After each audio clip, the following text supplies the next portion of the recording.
this workshop in ancient China, workers carefully raise these caterpillars to obtain raw silk. And then come the unraveling, spinning, and embroidery processes. And from here, the smooth fabric and the sericulture techniques went far to the west. An abundance of technologies traveled along the Silk Road. Among them, as you could imagine by the name of it, silk farming.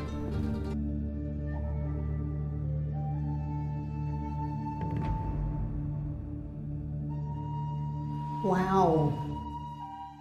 Welcome to Dunhuang, a place that witnessed the convergence of diverse cultures. Look, Zhang Qian is also featured here, a pioneer of the Silk Road.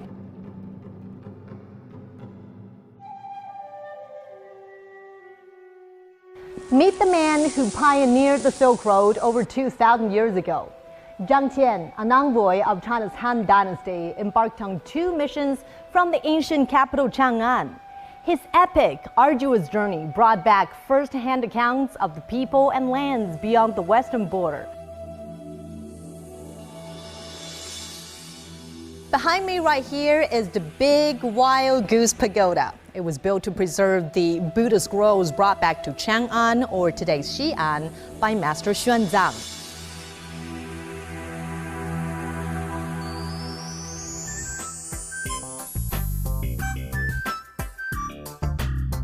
Chang'an, today's Xi'an, was one of the world's busiest trading hubs. And now here's a glimpse of the city's largest commercial district, the West Market. 4 merchants acquired Chinese-made silk, tea, porcelain, lacquerware, and ironware here and shipped them to other Asian countries, Africa and Europe, while spices, gems, horses, and exotic foods like grape, watermelon, and walnut float to China from overseas.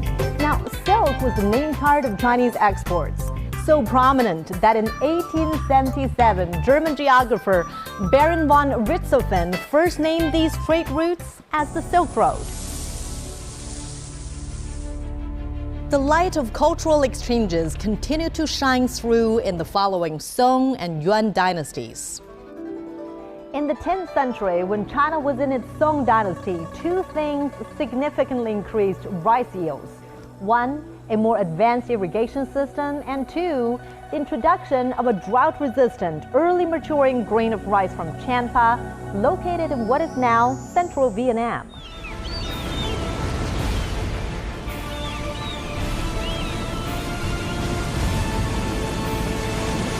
Zheng He brought advanced production technologies on his missions, which enabled Chinese migrants to survive and thrive on foreign land.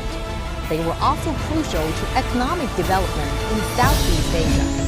1,000 years later, China is able to use its homegrown hybrid rice technology to feed over 20% of the world's population with just 10% of the world's total arable land.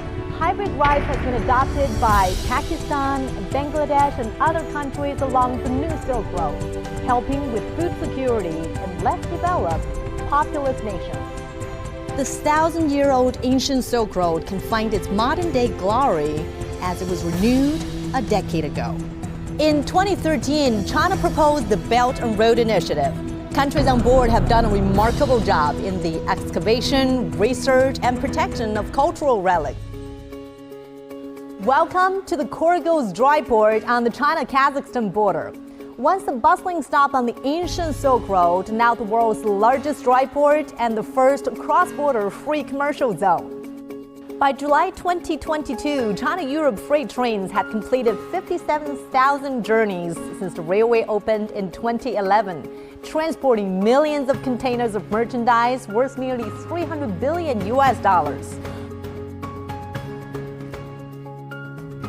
Goods from eastern China can now reach Western Europe in just 2 weeks by train.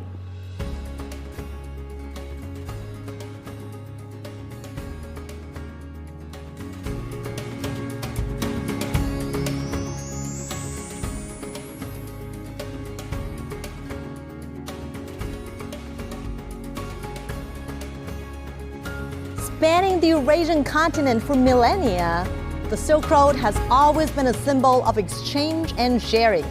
It connected peoples and cultures and helped transcend differences that kept the world apart.